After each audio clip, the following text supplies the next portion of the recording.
ನೀರ್ ತಗೊಂಬತ್ತೀಯಾ? ನೀನೇನು ತರೋದು ಬೇಡ, ಅಪ್ಪಾಜಿನೇ ತಗೊಂಬರತ್ತೆ. ಬಾ. ಏನು ಬಿದ್ದೋಗ್ತೀಯಾ? ಯಾಕೆ ಬಿದ್ದೋಗ್ತೀಯಾ? ಹಾ ಆಯ್ತು, ಬಿಸಾಕ್. ಬಾಯ್ ಬಾಯ್. ಹಂಸ, ಎಲ್ಲಿಗೆ ರೆಡಿ ಆಗ್ತಿದ್ಯಾ? ಎಲ್ಲಿಗೆ ರೆಡಿ ಆಗ್ತಿದ್ಯಾ? ಯಾಕೆ ನಿಮ್ಮಮ್ಮ ಹೇಳಿಲ್ವಾ? ಹೇಳೇ ಇಲ್ವಾ? ಅದಕ್ಕೆ ಹೇಳಲ್ಲ, ಸರ್ಪ್ರೈಸ್. ನಾವ್ ಎಲ್ಲಿ ಹೋಗ್ತೀವಿ ಅಂತ ನಮ್ಮ ಹಂಸಂಗ್ ಗೊತ್ತಿಲ್ಲ. ಯಾಕಂದ್ರೆ ಹೇಳಿದ್ರೆ ಊರಿಗೆ ಮುಂಚೆನೆ ಕೊಂಡು ಕುಪ್ಪಳಿಸ್ತಾಳೆ ಅಂತ ಅಂದ್ಬಿಟ್ಟು, ಸೊ ಅದಕ್ಕೆ ಸೈಲೆಂಟ್ ಕರ್ಕೊಂಡು ಹೋಗ್ತಾ ಇದೀನಿ. ನಿನ್ನೆಯಿಂದ ರೇಗಿಸ್ತಿದ್ದಾರೆ. ಓ ಏನು ಫುಲ್ ಪಾರ್ಟಿನ ಅಂತ. ಹೌದೌದು, ತುಂಬಾ ಜೋರ್ ಪಾರ್ಟಿ ಅಂತ ಹೇಳಿದೀನಿ. ಎಲ್ಲಿ ಏನು ಎಲ್ಲರೂ ರೆಡಿ ಆದ್ವು. ಇವಾಗ ನಾನು ಆಚೆ ಬೈಕ್ ತೆಗಿಯಕ್ ಬಂದೆ. ಏನ್ ಮಾಡ್ತಿದ್ರಾ? ಏನ್ ಅಂತೀಯಾ? ಸರಿ, ಯಾರು ಇವಾಗ ಗಾಡಿ ಓಡಿಸೋದು? ನೀನ್ ಗಾಡಿ ಓಡಿಸ್ತೀಯಾ? ಹಾ ಆಯ್ತು. ಇವತ್ತು ನಾನು ನನ್ನ ಫ್ರೆಂಡ್ ಮನೆಗೆ ಹೋಗ್ತಾ ಇದ್ದೀನಿ. ನನಗೆ ಫ್ರೆಂಡ್ ಅಂತ ಹೇಳೋದಕ್ಕಿಂತ ಹಂಸಂಗೂ ಕೂಡ ಕ್ಲೋಸ್ ಫ್ರೆಂಡು. ಅವ್ರ ಫ್ರೆಂಡ್ಶಿಪ್ ಇಂದ ನಾವು ಕೂಡ ತುಂಬಾ ಕ್ಲೋಸ್ ಆಗಿದ್ದೀವಿ. ನಮ್ಗೆ ಇವತ್ತು ಇನ್ವೈಟ್ ಮಾಡಿದ್ದು. ಸೆಕೆಂಡ್ ಸ್ಯಾಟರ್ಡೆ ಹಂಸಗೆ ಸ್ಕೂಲ್ ರಜಾ ಇರುತ್ತೆ. ಅಪಾರ್ಟ್ಮೆಂಟ್ ಹತ್ರ ಬಂದಿದ ತಕ್ಷಣನೇ ಅವ್ಳ ಫ್ರೆಂಡ್ ಇಳಿದು ಬಂದಿದ ತಕ್ಷಣ ವೆಲ್ಕಮ್ ಮಾಡ್ತಾ ಇದ್ಲು. ಅವಳನ್ನ ಕರ್ಕೊಂಡು ಹೋಗೋದಕ್ಕೆ ಅಂತ ಬಂದಿದ್ಲು.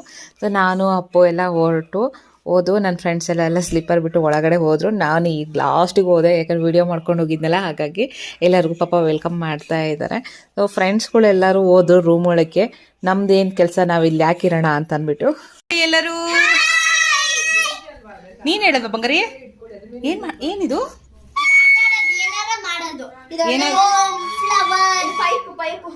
ಓಕೆ ಓಕೆ, ಮಾಡಿ ಎಲ್ಲ.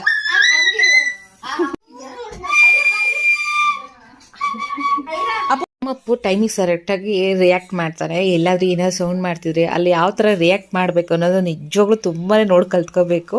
ಇಲ್ಲಿ ಬಂದ್ಬಿಟ್ಟು ಮಕ್ಕಳು ಒಂದು ಇದನ್ನೆಲ್ಲ ಕಟ್ತಾ ಇದ್ದಾರೆ. ಸೊ ನಾನು ಅದನ್ನು ನೋಡ್ಕೊಂಡು ಹಾಗೆ ಸ್ವಲ್ಪ ವೀಡಿಯೋ ಮಾಡಿದೆ. ಮಕ್ಳಿಗೆ ಎಂಜಾಯ್ ಮಾಡೋದನ್ನು ಕೂಡ ನೋಡ್ತಾ ಇರಬೇಕು.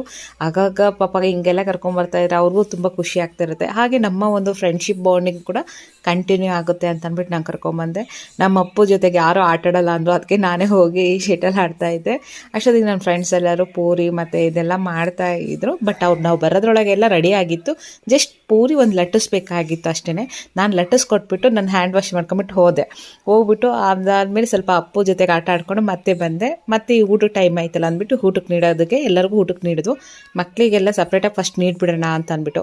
ಏಕೆಂದ್ರೆ ನಾವೇ ಕುತ್ಕೊಂಡು ಊಟ ಮಾಡಬೇಕಾದ್ರೆ ಸಪ್ರೇಟಾಗಿ ಆರಾಮಾಗಿ ಕುತ್ಕೊಂಡು ನಮ್ಮ ಪಾಡಿ ನಾವು ಮಾತಾಡ್ಕೊತ ತಿನ್ಬೋದು ಅಂತ. ಅಪ್ಪು ನೋಡಿ ಅಲ್ಲಿರೋ ಟಾಯ್ಸ್ ತಗೊಂಡು ಹಾಕೊಂಡು ನುಜ್ಜುತ್ತಾ ಇದ್ದಾನೆ.